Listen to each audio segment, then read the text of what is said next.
నమస్తే గురుగారు. ఓం శ్రీ మహాగణాధిపతయే నమః.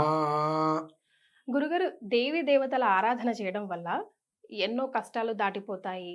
అలా అంటూ ఉంటారు గదా! అంటే ఫర్ ఎగ్జాంపుల్ ఈ ప్రశ్న ఎందుకు వేయాల్సొస్తుందనంటే, మనం కొన్నిసార్లు గాల్లో దీపం పెట్టి మీరే బోలెడన్ని తిట్టేస్తారు. గాల్లో దీపం పెట్టేసాను, నేను జపం చేసుకుంటాను, శ్లోకం అవును. చదువుతాను, మంత్రం చదువుతానంటే, కాదమ్మా నువ్వు చేయాల్సిన కష్టం కూడా చేయాలి. చేయాల్సిందే అంటూ ఉంటారు గదా! మరి ఇవంతా ఏదైనా ప్రామాణికమా? లేదంటే మానవ కల్పితమా తెలుసుకోవాలనుంది గురుగారు. నేనొక శ్లోకం చెప్తానమ్మా. హ్మ్. ఆ శ్లోకం అనేటువంటిది మనిషి కల్పించిందా, ఋషి ప్రోక్తమా అనేటువంటిది జ్ఞానులకైతే అర్థమైపోతుంది. మరి. దుర్గే స్మృతా హరసి భీతిమశేషజంతో స్వస్థై స్మృతా మతిమతీవ శుభాం దదాసి దారిద్ర్య దుఃఖ భయహారిణి కాత్వదన్యా సర్వోపకారకరణాయ దయార్ద్రచిత్తా. ఇది మనకు చండీలో వస్తుందమ్మా. హ్మ్. చండీ హోమం. హ్మ్.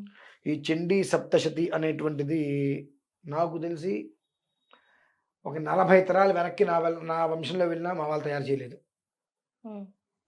ఎవరు ఒక 100 తరాలు వెనక్కి వెళ్ళినా వాళ్ళ వంశీకులు ఎవరు తయారు చేయలేదు. ఇది ఋషి ప్రోక్తంగా అమ్మవారి నుంచే మనకు ఋషి ప్రోక్తంగా వచ్చి అక్కడి నుంచి మనకొచ్చింది. అంటే సాక్షాత్తు అమ్మవారి నుంచే మనకి ఇది వచ్చినటువంటి చండీ సప్తశతి. నువ్వు చెయ్యి ఎలా చెయ్యాలి? దాని యొక్క విధానం ఉంటుంది. ఏది పడితే అది నేను చేస్తాను, ఎలా పడితే అలా చేస్తాను అని అంటే అవ్వదు. గురుగారు. ప్రతి దానికి అనుభవం కావాలమ్మా. హ్మ్. ఇక్కడ కూర్చొని మీరు యాంకరింగ్ చేయాలంటే మీరు ఎన్నో రకాల ఆటుపోట్లు తట్టుకొని ఇక్కడ కూర్చుంటారు. లేదంటే ఎవరు పడితే వాళ్ళు వచ్చి మేము యాంకరింగ్ చేసేస్తామంటారు. అవుతుందా?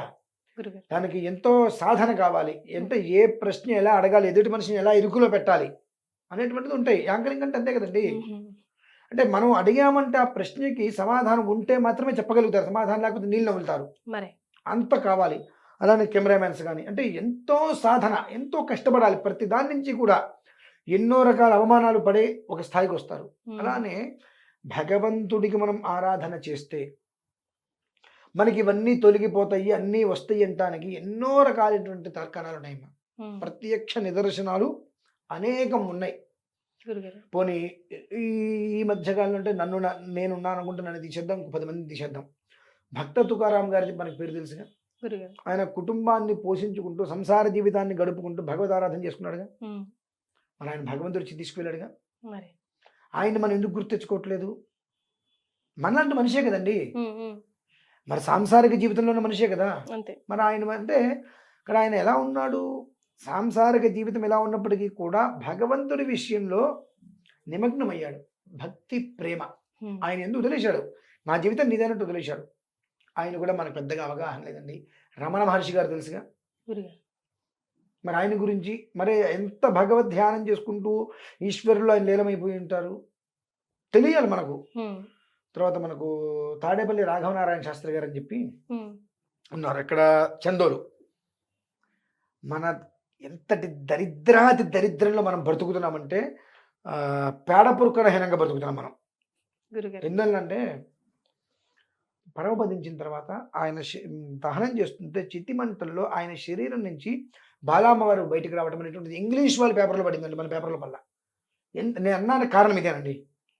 మనకు ఆంధ్రజ్యోతిని, ఆంధ్రభూమిని, ఆంధ్రప్రభని ఎన్నో పేపర్‌లు అప్పట్లో ఉన్నాయి. కానీ ఒక ఇంగ్లీష్ అతని పేపర్ వాళ్ళ పేపర్‌లో వేశాడు. ఓహ్! అంటే మనం ఎంతటి కర్మ ప్రారంధంలో ఉన్నాం. మనకేంటంటే వీళ్ళ మొగుడు, పెళ్ళాం విడిపోయారు. ఈ మొగుడు ఇంకో పెళ్ళాంతో ఉన్నాడు. ఇటువంటివి మనకు న్యూసు కేవలం. అంతేకాని భగవంతుణ్ణి ఆరాధించటం వలన ఇంత గొప్ప యోగ్యత కలిగింది అనేటువంటిది మనం అది చూపించడానికి మనకు చేత కావట్లా. అవి మన దృష్టిలో న్యూస్ కాదు. భగవంతుడేంటి? కాబట్టే ఎన్ని పూజలు చేస్తున్నా, ఎలా చేస్తున్నా మనం ఎందుకు ఇలానే ఉంటున్నామంటే చేసేటువంటి దాంట్లో భక్తి ఉండొచ్చేమో, ప్రేమ లేదు.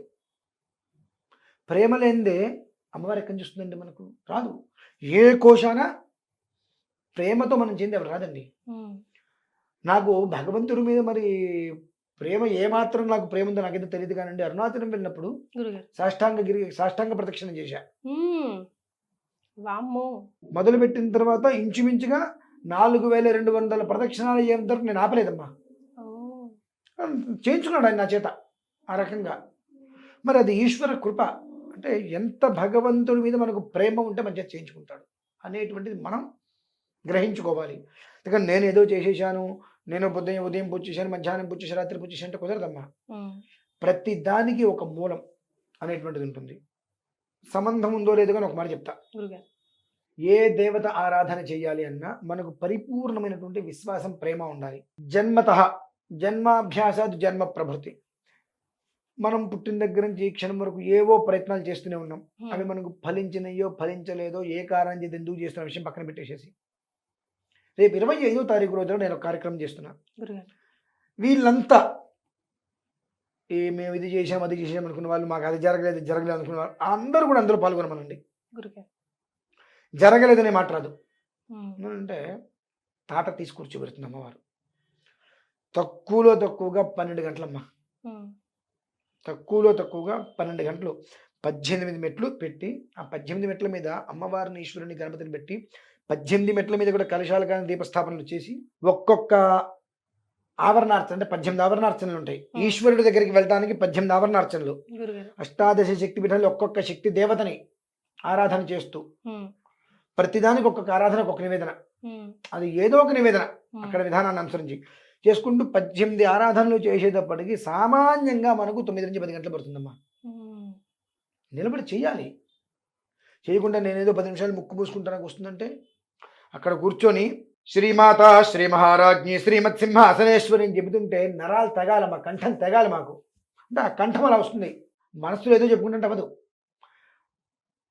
ఆర్ద్రం నీ యొక్క మనస్సులోంచి వచ్చేటువంటి మంత్రం కడుపులో నుంచి గంభీరంగా రావాలి బయటికి. అక్కడ కూర్చుని మొదలు పెడితే రోగానశేషానపహంసదుష్టారిష్టాతుకామాను సకలానభీష్టాను త్వామాశ్రితానాన్న విపిన్నరానాం త్వామాశ్రితాః హ్యాశ్రయతాం ప్రయాంతి సర్వా బాధా వినిర్ముక్తో ధనధాన్యసుతాన్వితః మనుష్యో మత్ప్రసాదేన భవిష్యతి న సంశయః. తృతీయ స్వరం అంటే ఉచ్ఛైస్వరం అమ్మ. ఆ ఉచ్ఛైస్వరంలో అక్కడ కూర్చొని ఆ మంత్రం చెబుతుంటే అమ్మవారు ఆనంద తాండవం ఆడాలి అక్కడ. అంతే తప్ప నేను కూర్చొని నేను నా ఏదో పాట పాడుకుంటా అంటే అవ్వదు. మరి గురుగారు. స్వర అక్షర పద వృత్త వర్ణాలన్నీ కూడా ఉమ్, ఒక క్రమబద్ధీకరణలో వెళ్ళాలి. ఇక్కడ నేను అలా చెప్తున్నా. ఇక్కడ నేను మీ ప్లేస్లో కూర్చొని యాంకరింగ్ చేస్తాను నాకు సెట్ అవుతుందా? ఉమ్, అవ్వదు. మీరు నా ప్లేస్లో కూర్చొని చెప్తాంటే సెట్ అవుతుందా? అవ్వదు. దేనికి విధానం చెప్పబడి ఉంటుంది. ఆ అష్టాదశ శక్తి పీఠాలకి 18 దేవతలకి కూడా ఏకకాలంలో ప్రాతః, మాధ్యం, సాయం, రాత్రి 4 కాలాలు. గురుగారు. ఉదయము, మధ్యాహ్నము, సాయంత్రం, రాత్రి. ఈ 4 కాలాలు ఎందు ఏకకాల సమీకృతంగా ఎస్. సమానకృతంగా తీసుకొని ఉదయం నుంచి రాత్రి వరకు మొదలుపెట్టి పూర్తి చేసుకోగలిగితే అష్టాదశ శక్తి పీఠాలకి 18 కలశాలకి కూడా అష్టాదశ శక్తి పీఠ 18 పీఠాధిపత దేవతలకి ఆరాధన చేసుకొని ఉమ్, ఈశ్వరుడికి 1,00,000 రుద్రాక్షలతో గురుగారు. అభిషేకం ఉహు, అనంతరం ఉమ్, అగ్నిహోత్రంలోకి దిగి హోమం చేయటం ఉమ్, తేలికైన విషయాలు కావండి. ఏదో నేను ముక్కు మూసుకుంటూ కూర్చుంటా అంటే అవ్వదు. తేడా వస్తే అగ్నిహోత్రుడు ఒక్క క్షణాల్లో ఆవహించేస్తారు మొత్తం అంతా. బయటికి రాలేం కదండి. ఎన్ని ఇయర్స్ నుంచి చేస్తున్నారు గురుగారు మీరు ఇది? ఇది 16 సంవత్సరం ఇంచుమించుగా 16 సంవత్సరాల నుంచి అగ్నిహోత్రంలో దిగి కూర్చుంటాను. ఎంత శక్తి మనం సంపాదించాలి. లొట్టపిచ్చులు అలా కబుర్లు అని చెప్పి చాలా మంది చెప్పేస్తారు. ఈయన ఎట్లా ఆయన ఎట్లా అని చెప్పి. మాట్లాడేవాడు వచ్చి నా దగ్గర కూర్చుని అతపడి దిగాలి. మరే చచ్చిపోతాడు అంటే ఏం లేదు. ఆ లోపల దిగి అంత వేడి ఆ పరిసరాలు ఉండే వాళ్ళు కూర్చోలేరమ్మా. అవును గురుగారు, నేను చూశాను వీడియోస్ చాలా. ఆ పరిసరాలు ఉండే వాళ్ళు కూడా దగ్గర కూర్చోలేరు. Yes. ఎందుకంటే అంత వేడి మనకి తగ్గ ఉండదు. ఆ వేడి ఉండదు ఎక్కడ. మరి అంత దేవతారాధన చేసిన తర్వాత ఈశ్వరుడికి రుద్రాక్షలతో అర్చించిన తర్వాత అగ్నిహోత్రంలో దిగి ఆ హోమం పూర్తి చేసుకుని అమ్మవారికి మహామంగళహారతినిస్తే ఆవిడ ఎంత తాండవం మారుతుందమ్మా. ఎంత తాండవం మారుతుంది చెప్పండి. మరి అష్టాదశ పీఠాలను అధిష్ఠించు ఆదిపరాశక్తి మహాకనక దుర్గా అని మనం ఒక పాట కూడా విన్నాము. పాటలేవి కూడా సరదా కోసం రావుంది. కొన్ని మూలాలు ఉంటాయి. ఒక్కొక్క దానికి ఒక్కొక్క మూలం ఉంటుంది. ఇందాక మన శ్లోకంలో కూడా దుర్గే స్మృతాహరసి భీత అని చెప్పుకున్నాం మూలాది దేవతగా. ఆ విధానాన్ని అర్చించినప్పుడు ఎందుకు పోవమ్మా ఇవన్నీ? కట్టికి దారిద్ర్యాలన్నీ కూడా దుష్కృతమైపోతాయి. మరి అంత ఆరాధన అనేటువంటిది ఎలా చేయాలి? నువ్వు తప్ప నాకు ఎవరు లేరు తల్లి. నాకు వేరే ధ్యాస లేదు. నేను ఏ కష్టపడుతున్నానో నాకు తెలియట్లా. కానీ నేను పడేటువంటి కష్టంలో నాకు ఫలితం దక్కట్లా. ఏ రకమైన దోషం ఉందో నాకు తెలియట్లా. నేను మంచివాడిని చెప్పట్లా, చెడ్డవాడిని కాకపోవచ్చేమో కానీ మంచివాడిని మాత్రం నేను చెప్పట్లా. ఎందువలన కోపమో తాపమో ఒక మనిషి నేను హింస పెట్టుంటా, నన్ను నేను హింస పెట్టుకుంటా, నన్ను నమ్మిన వాళ్ళని కొట్టుంటా, తిట్టుంటా, ఎవరో ఒకరిని ఏదో ఒక రకంగా నా కుటుంబ పోషణ కోసం ఏదో ఒక హింస పెట్టుంటా, ఎవరో ఒకరిని. వాళ్ళు ఎవరిదైనా ఉసురు నాకు తగిలిండొచ్చేమో, కావాలి నేను హింస పెట్టుండకపోవచ్చు. నా ఉద్యోగ ధర్మం, నేను ఏదో ఇబ్బంది పెట్టాల్సి వచ్చింది, నేను బ్యాంకులో చేస్తున్నా, అతను ఈఎంఐ కట్టకపోతే అతని ఇంటికి వెళ్ళి నేను గట్టిగా వార్నింగ్ ఇవ్వాల్సి వస్తుంది, జప్తు చేయాల్సి వస్తుంది. అయితే అది నా చేయకపోతే నా కుటుంబం రోడ్డు మీద పడుతుంది. ఆ రకంగా నేను చేసా ఉద్యోగ ధర్మంగా. నా మీద వాళ్ళు ఏమైనా ఉసురు పడిందేమో నాకు తెలియదమ్మా.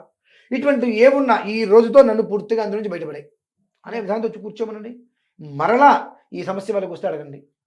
గురుగారు, ఆల్ ఓవర్ ఇండియాతో పాటు ఆల్ ఓవర్ లైక్ యుఎస్లో, దుబాయ్లో, అక్కడక్కడ కూడా మన వాళ్ళు తెలుగు వాళ్ళు ఉన్నారు కదా, వాళ్ళు కూడా కింద నంబర్కి కాల్ చేస్తే మిగతా డీటెయిల్స్ ఎలాగో తెలుసుకుంటారు. ఒక మాట చెప్తా.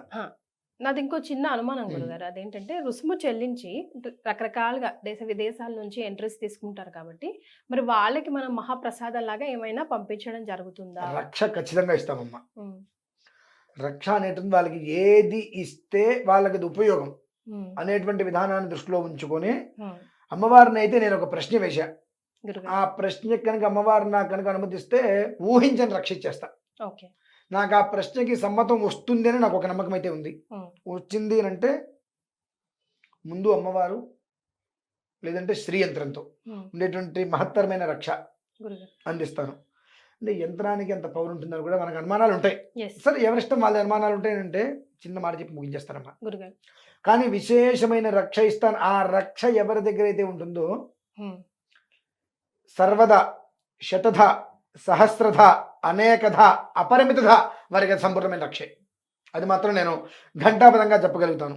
అయితే ఇంకొక మాట కూడా, మీరు ఏదో రక్షిస్తా అన్నారు, ఏదో కాయిన్ ఇస్తా అన్నారు, శ్రీచక్ర యంత్రం ఇస్తా అన్నారు, ఏదో అది రాగా వెండ బంగారం విషయం పక్కన పెట్టేస్తే ఆ ఇచ్చే పదార్థానికి అంత శక్తి ఉంటుందా అనేటువంటిది కూడా చాలా మందికి అనుమానం ఉంటుంది.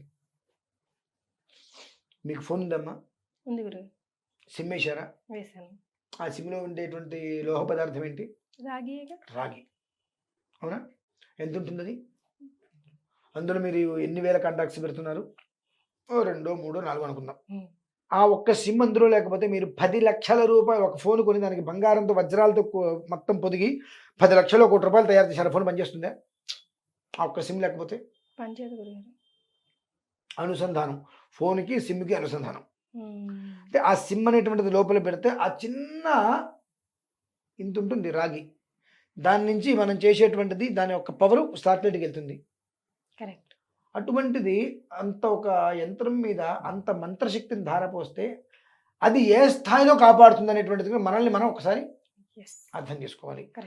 ఇంత ఒక యంత్రము మంత్రము, అంటే ఆ యంత్రం అనేటువంటిది శ్రీచక్రం కావచ్చు, శ్రీ యంత్రం కావచ్చు, ఇంకోటి కావచ్చు, ఇంకోటి కావచ్చు, ఇంకోటి కావచ్చు. ఆ యంత్రమునందు మంత్ర బలాన్ని నిక్షిప్తం చేస్తే అది కనిపిస్తుందా? మంత్రబలం కనిపించదు. ఆ ఇంత సిమ్లో ఏమైనా కనిపిస్తుందా మనకు? ఏదో పెడతాడు అందులో, ఆ పెట్టిందంటే మనకు తెలియట్లా, కనిపించదు. అది నేను చూస్తానంటే కనిపిస్తుందా? అలానే ఆ యంత్రమునందు ఆ మంత్రాన్ని నిక్షిప్తం చేస్తే అది ఎంత కాలం మనకు శక్తి ఇస్తుంది అంటే మన తర్వాత కూడా మన తరానికి అది ఇస్తుందండి. అత్యాశక్తి ఇస్తుందండి.